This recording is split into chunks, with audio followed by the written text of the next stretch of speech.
everyone, welcome back to Alice and the Giant Bookshelf. Today's video is all about the very oldest books on my Giant TBR.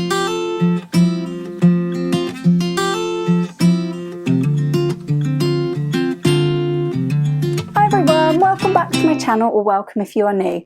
My name's Alice and I have way too many books. And just lately I've been thinking about those way too many books and looking at my Giant TBR. I'm not quite ready yet to make my updated Giant TBR video. I've been trying to work up to it, but I just can't seem to face getting out every single book that is on my TBR at the moment. Hopefully when I get it down below 150 books we can have a little celebration of that and I will film what is left on that Giant TBR. But recently I've been looking at my spreadsheet of the Giant TBR. I have colour coded this spreadsheet. All of the books that I had on my Giant TBR when I originally filmed a video of my Giant TBR, they're all on the spreadsheet in blue. Each year subsequently has a different colour. This year's colour is red.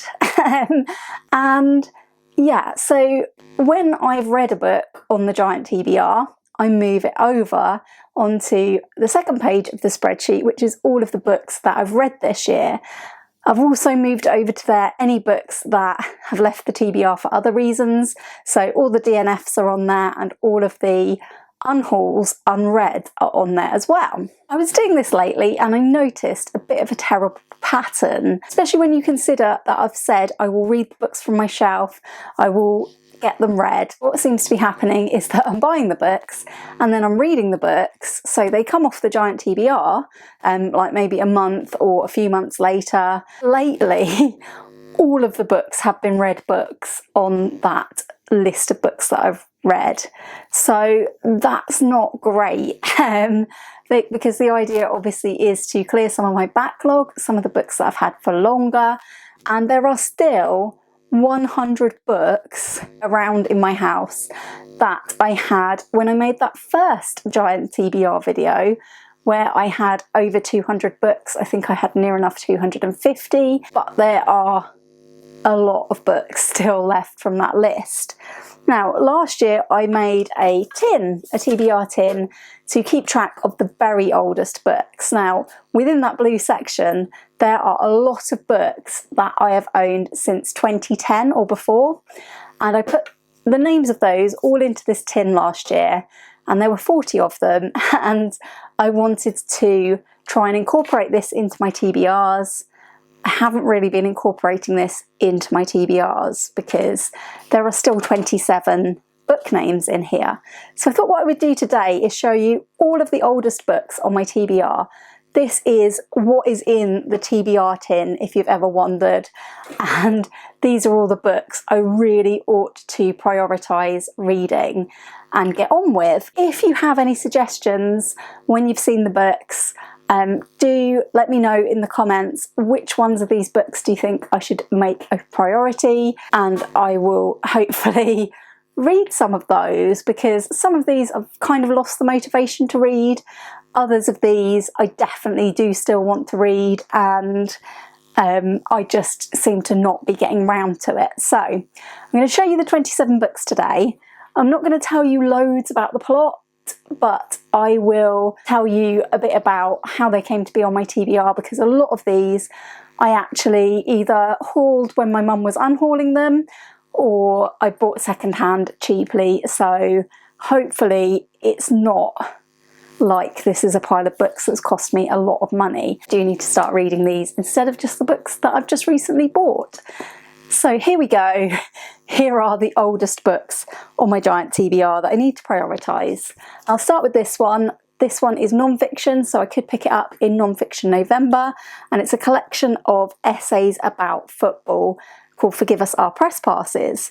This one's edited by Christopher Davies. I've got a bookmark in here, so I have read some of these essays, but I have got many essays left that I have not looked at. So I do like reading about football when I'm in the mood for it. These are in no particular order. I did get that one given to me as a present new, I think. Second one is Strange Fits of Passion by Anita Shreve. This is the last remaining book on my TBR by Anita Shreve, and if you've been watching this year, you will know that I DNF'd one Anita Shreve and I unhauled, unread another one. I got all three of them from when my mum was unhauling them, and this is the one out of the three I'm most interested in.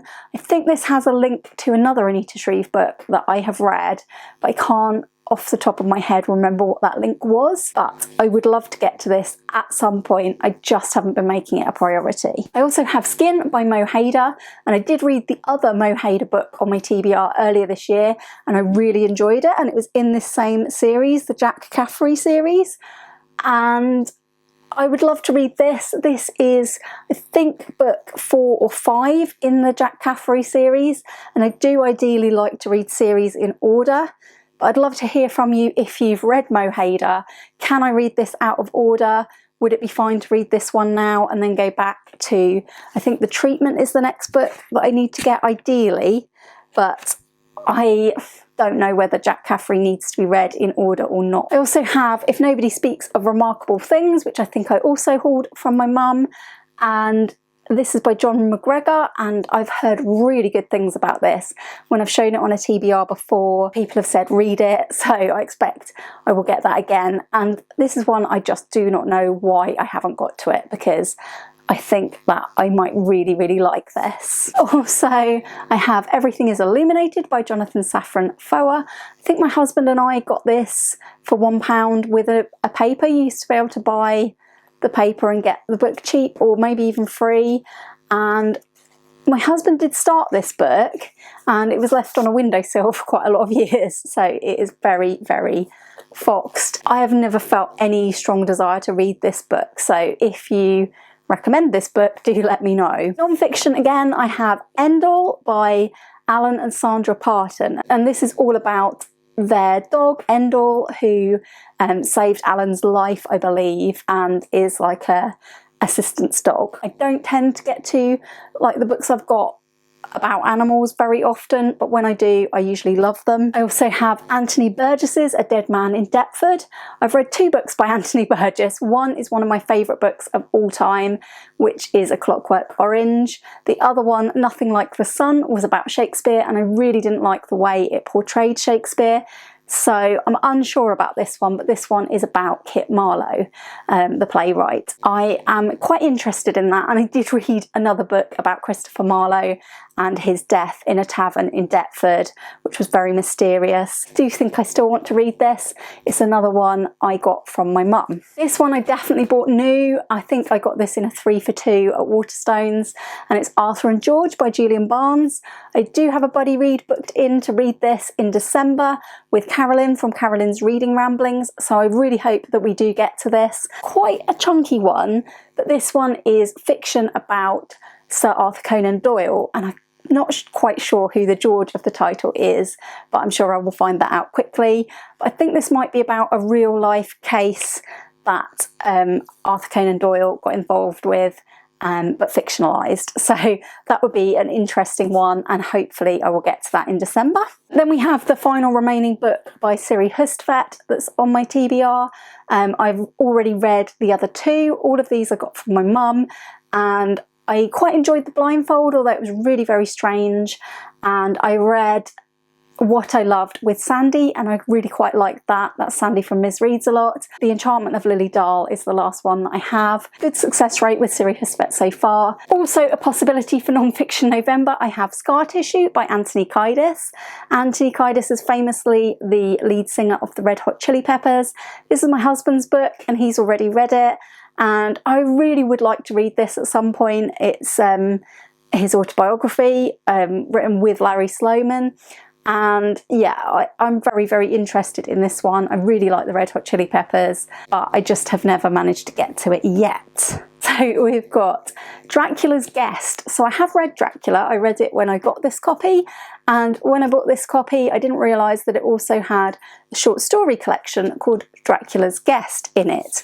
And I have read in a Try a Chapter, I did read the introduction to it, and it explained that they're not all really very Dracula related. I think only the first story is Dracula related, but they were collected together, I believe, after Bram Stoker's death by one of his relatives. I can't quite remember, I would have to refresh my memory. This could be an ideal read for spooky season perhaps, so maybe I will try and get to at least some of the short stories in that at the end of this month. I'm not sure. This one is the final book in a set of 10 books that I had back in probably 2009 by Atlantic Books of crime classics, and this one I'd never heard of before. It's called The Collegians by Gerald Griffin, and I think time-wise this was kind of written between like Jane Austen's time and Victorian times, because I've never managed to fit it into Victober because it's a bit early for that, but I believe that it's a little bit too late. I have tried to shoehorn this in as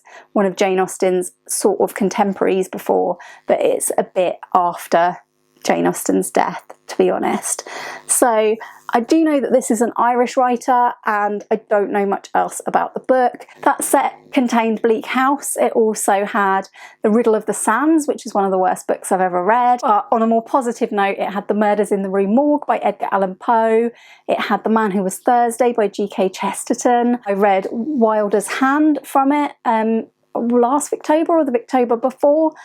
And yeah, and Lady Audley's Secret was in there as well, which is absolutely an excellent Victorian sensation novel. I loved that. So this is one of my last 2 physical copies of Nikki French that I have to read to get myself completely finished with reading Nikki French's body of work. So this one's Losing You.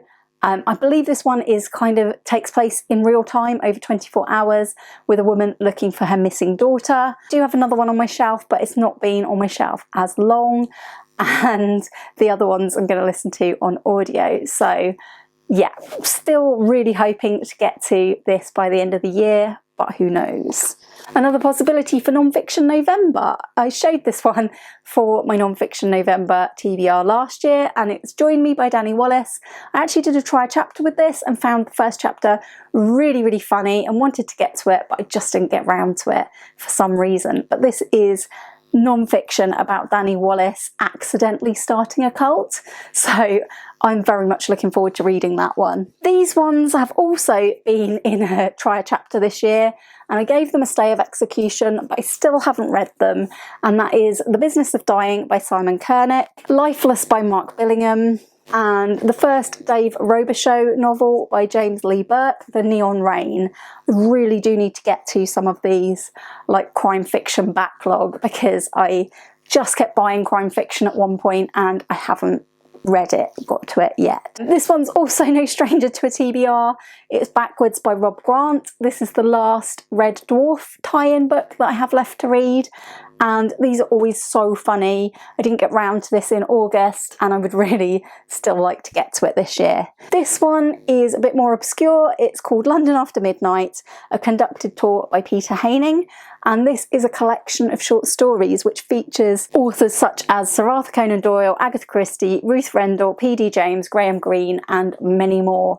And what ties all of the stories in this collection together, as far as I can tell, is that they're all crime-ish, shadowy, and about London, as it says on the front. This one I'm really, really not sure about, because I read the first 3 Jason Bourne books by Robert Ludlum years ago, really enjoyed them, and bought the 4th one, but this one isn't actually by Robert Ludlum. This one's by Eric van Lustbader, I think written and published after Robert Ludlum's death, and it's called The Bourne Legacy. So I'm just not sure about authors continuing on series after the death of other authors. So if you have read the Bourne series, let me know if this one is worth getting to, because I've become quite unsure about it. I showed this in a TBR a long time ago.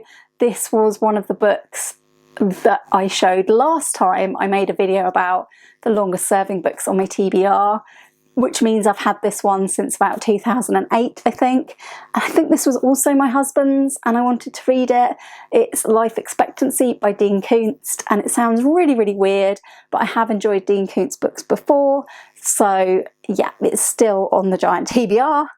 and we're getting nearer to the end now. We've got The 25th Hour by David Benioff. I think this was my husband's as well, or we bought it secondhand together. I'm not sure if either of us have read it. And I really don't have any idea what it's about, except I assume that it's kind of sci-fi-ish. But yeah, let me know if you know more about that one. I also have 100 Years of Solitude by Gabriel Garcia Marquez, which I think is more of a modern classic. I've never got to anything by Gabriel Garcia Marquez. I think I probably bought this in a cheap bookshop. I honestly can't remember. We're on to the last 4, and I think they're all crime fiction. And I have The Last Detective by Robert Craze. This made it onto my 23 crime and thrillers to read in 2023, but I haven't read it yet. This is the 9th Elvis Cole book. I'm not too concerned about reading this series out of order. The reason why I bought the 9th book is because this was one of the books recommended in the Rough Guide to Crime Fiction that I've mentioned a few times on my channel. And I also have Monster by Jonathan Kellerman. I think someone might have given me this book, and I believe I had already read a Jonathan Kellerman before that I had enjoyed. This is about a character who he has in a few books, Dr. Alex Delaware. And the last 2 crime books are both by Lisa Gardner. We have The Next Accident and Alone. Alone is what I consider the longest serving book on my Giant TBR, because I believe I bought this in 2008. This one was a bit newer. I think I got this in a cheap bookshop as well, but I definitely bought this one brand new, $6.99. Lisa Gardner is an author who I've read before, enjoyed her crime fiction, her sort of thrillerish books, and these are the same. There's no real reason why I shouldn't have got to these yet, but they are now some of the books that I'm unsure if they need to stay on the TBR or not. I'm not sure whether I'm that interested in the plot of them anymore. I will have to have a think about these. That is all of the books that can be found in the TBR tin, the books that I've had since 2010 or before. And do let me know in the comments, let me know at least one title that you think that I should read, or leave me an emoji to do with these books. Yeah, I will try and decide how to prioritise some of these. Any suggestions are welcome, and perhaps I just need to be drawing a couple of books out of the TBR tin every month that are must-read books. I have been getting very distracted with other things and buying new books for other projects, so perhaps I need to slow down doing that and concentrate on the tin. But I'm always saying things like that, so you never know. But hopefully the Giant TBR will be down below 150 soon. As I've said, I'd love to hear from you. Please do give this video a like if you've enjoyed it, and consider subscribing if you haven't already. And I will hope very much to see you all again soon for another video all about books here on Alice and the Giant Bookshelf. Thanks for watching. Bye for now.